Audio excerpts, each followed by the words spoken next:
I'm Garcia. I'm Telly. And we are the HerCastleGirls. Hi there. If you like videos about entertainment, pop culture, lifestyle, fashion, this is the channel for you. You just go ahead and hit that subscribe button. Today, we've got such a highlight for you today. We got a delight. Listen. So, delight. If you know, you know. Honey Jam, which always showcases the best. Some of the best talent. Some of the best talent in Canada. Thank you. Some of the best female talent in Canada is always showcased during the Honey Jam showcase. Yes. And today we have an exclusive interview with Katrina Anastasia, who is an up-and-coming pop, R&B. She's like a mixture. Alternative. Yeah, you can't put her in one category. No, you cannot. I remember watching a video with you, and she was saying, she doesn't want to put herself in just one category. She wants to be able to be in every category. That's it. So that way she can work with who she wants to work with. Yes. And, she can put out anything. Exactly. At that point. Exactly. That is genius. We have this awesome interview that we're so happy to share with you all today. She's going to talk a lot about how she came to be in music, how she feels about being a part of the Honey Jam legacy. Incredible. Which is major. Incredible. And of course, we hope that after this, you will go ahead and listen to her music because she is super talented. Honestly, her music is such a vibe. You guys will love, so you must find her, Katrina Anastasia, on Spotify and wherever you stream your music. After this interview. So let's roll the tape. Let's go. Roll the tape. Here she is. Here she is. Upcoming superstar. Feel it. Katrina Anastasia. First of all, your name is like pure fire. Thank you so much, Katrina, for joining us on our YouTube channel today. We are so excited to have Katrina because Katrina is one of the 16 that is a part of Honey Jam for 2024. And let's just take a second, right? Yes, let's. Honey Jam is it's a Canadian staple, but it is worldwide. Billboard writes about Honey Jam. Yes. Because all the women that come out of Honey Jam, their star goes so high. The alum from that group. We're talking about Nelly Furtado. Yep. Melanie Fiona. Yes. Jully Black. So many amazing artists have come out of Honey Jam. And it's just, every year they've got these amazing, incredible singers, songwriters. And it's just great because you get to see the talent is still there. You know what I mean? It's not just like gimmicks. The gimmick is you and your essence and your music. You're the gimmick, which is fantastic. Yeah. So I guess the first question we'll ask you is, what does, in hearing all of that, being reminded of what Honey Jam is and what it means to Canada and even just the music industry as a whole, how does that make you feel? Honestly, I think that Canada has so much talent coming out of it. Even when you look at Jessie Reyes, Justin Bieber, Drake, all these huge stars that are international, but of course have come out of Canada and come out of these places. And honestly, before it's people didn't even necessarily look at Canada and take us seriously, right? So to now be coming out of Toronto, where all these other artists have come out of, makes me honestly super, super proud. It makes me super proud to be a musician and to have been able to take myself seriously enough. I think for a lot, when I was younger, I was like, oh, I can't do this. I don't have money. I don't have connections. There's no way I can make this a career. And, just seeing other artists being able to do it really inspired me to do it myself, And I also want to say thank you for having me on your show and for interviewing me. I'm super, super grateful. And it's so great to meet you too. Oh, thank you. Thanks. You're welcome. You know what? Telly and I we were having a chat about you and saying, to be, if you don't mind me outing your age, you're 24 years old and listen, you could be out here doing a lot of things. You wouldn't, you don't necessarily have to be out here, going for a professional music career. Where does that drive come from at such a young age to do this? And what was support like for you as you were growing up, knowing that you wanted to do this? Yeah, so I've been singing my whole life. Like ever since I was a kid, I was always able to hit pitch really well. So I was always like the singer, you know, but I never, again, like I said, I didn't necessarily take myself seriously when it came to that. I was just like, oh yeah, I can sing cover songs. But like when it comes to actually writing music or anything like that, I didn't think that I would be able to. My mom was always super, super supportive, but she always was like, okay, Katrina, it's not an easy industry. So, you know, and I didn't really have anyone else in my family who pursued music either. So I was kind of like the first one to kind of go for it and pursue it. And just, again, you just kind of have to believe in yourself at a certain point. But yeah, when I was 16, around high school time, when you're still trying to figure yourself out, you don't Mhm. really know how you want to dress or how you want to, how you want to express yourself and different things like that. And someone needed a top liner for a song. So I got brought into the studio and I just top lined the song. And I didn't write it, I didn't do anything, I was just singing it. And in the time, they were like, you should really start writing your own music. So then at 16, I was like, okay, maybe. And then I started getting more and more open to the idea of, you know, maybe doing music as a career and looking more into it and all these different things. So from 16 to like 18, 19, I was really trying to just like figure things out, trying different genres. I was trying like rap. I was trying all these different things, right? To just have Cool. fun with it. And then after high school, I went to Seneca College. They have a program there called Independent Music Production, which is like an 8-month course. And it's all about just being an independent artist. So that was a really awesome course. But at that time, I hadn't even put out any music yet. And I didn't even know what my artist name was going to be. So I was really, really fresh. So then from there, and then I kind of got a little bit more knowledgeable on, you know, how the independent artistry works. And then I kind of went from there. And you know, I'm really grateful that I started when I was a bit younger, like 20-ish. Like I put up my first song in the middle of COVID when I was 21. And I'm really grateful that it's been like a nice, you know, easy journey. It's not like I just like blew up right away, because I feel like if I blew up right away, I wouldn't have had the time or the attention to really, you know, think about what it is, who I am and what I want to represent as an artist and all these different things. I feel like, you know, young artists, I feel sometimes maybe get caught up in like just what the Mhm. industry wants or what media wants or what, you know, rather than like their own brand. And, you know, a big part of my brand is I want to talk about is environmental sustainability. I often mix music and fashion together. So I've even been making like sustainable fashion outfits, and I call it Yeah. trashin.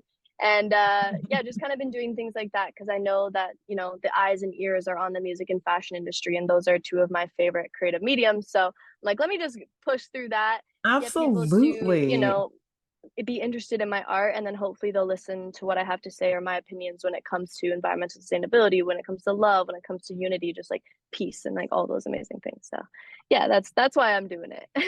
love that. I love that Ah, you're not just holding yourself to one thing. right. You love fashion and you love music, and you just combine the two. And you're like, dude, you wear multiple hats.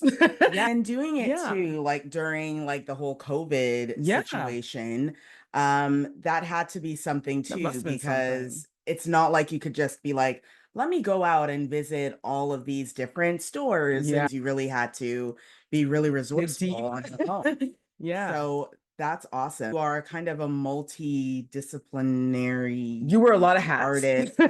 Yeah, and so when it comes to fashion and then music, are you trying to blend the two together? Like, do you Mm. ever like create your outfit knowing that, well, this is Ooh. for the stage, this is what I'm gonna wear for a Mhm. music video? Yeah, so the pieces that I've been making, because I've been trying to put a lot more focus on my music, because I do know that yes, I can go 100% in both, but it probably would burn me out. Usually about once a year around Earth Day, around like April 22nd, I'll make one of the trash and pieces. So I'll take, you know, things that I've been saving over a year. Like the first one I did was like out of my own disposable masks that I use for a year. The second one was from like Mm. packaging plastic when I worked at McDonald's. Mhm. Recently I've been saving the packaging from like frozen cut up fruit for smoothies. So like when I'm done, I just Nice. wash them out and save it, and then I'll sew them together and make another piece. So and so even with the mask outfit that I made in COVID, during the COVID times, I actually made a song called I for One that I put out. Like the music video for that is a whole time lapse of me making that outfit, and the Oh, song wow. itself Very is cool. yeah, the song, I mean, it's on my iPhone because I made it in COVID, so it's not like the best quality, but it still is a documentation of the process. But Yeah, absolutely. so the song I for One that I put out at that time was actually a song that was as if I was personifying the earth. So like what the earth would be saying if it could speak, in terms of, you know, like, can you see me? Can you help me? Can you heal me? Like all these different things. So that was a moment where I really embedded the two together. And then also, on when I released my project called It's Cool to Care back in 2022, that the day it came out, I actually put together and produced like a whole Earth Day event. So there was like a bunch of sustainable designers there. We had like different brands that were all eco-friendly, and then I performed the whole EP later that evening. So I think actually I vlogged the whole day and I actually put it on YouTube, so there's like a whole recap video to that. But those are moments where I've put the two together, and especially because I'm really connected to both the music industry, the emerging music industry in the city, and also the emerging fashion. I have definitely tried to mend the two together as much as possible, because I do feel like they go hand in hand, They you know? do. And I have a question about Electric and some Thank you. social media you did in a second. But let's talk a bit about that song and how it came to be, because Telly actually was just like, this is like such a good, really good pop song. Thank you. I love it.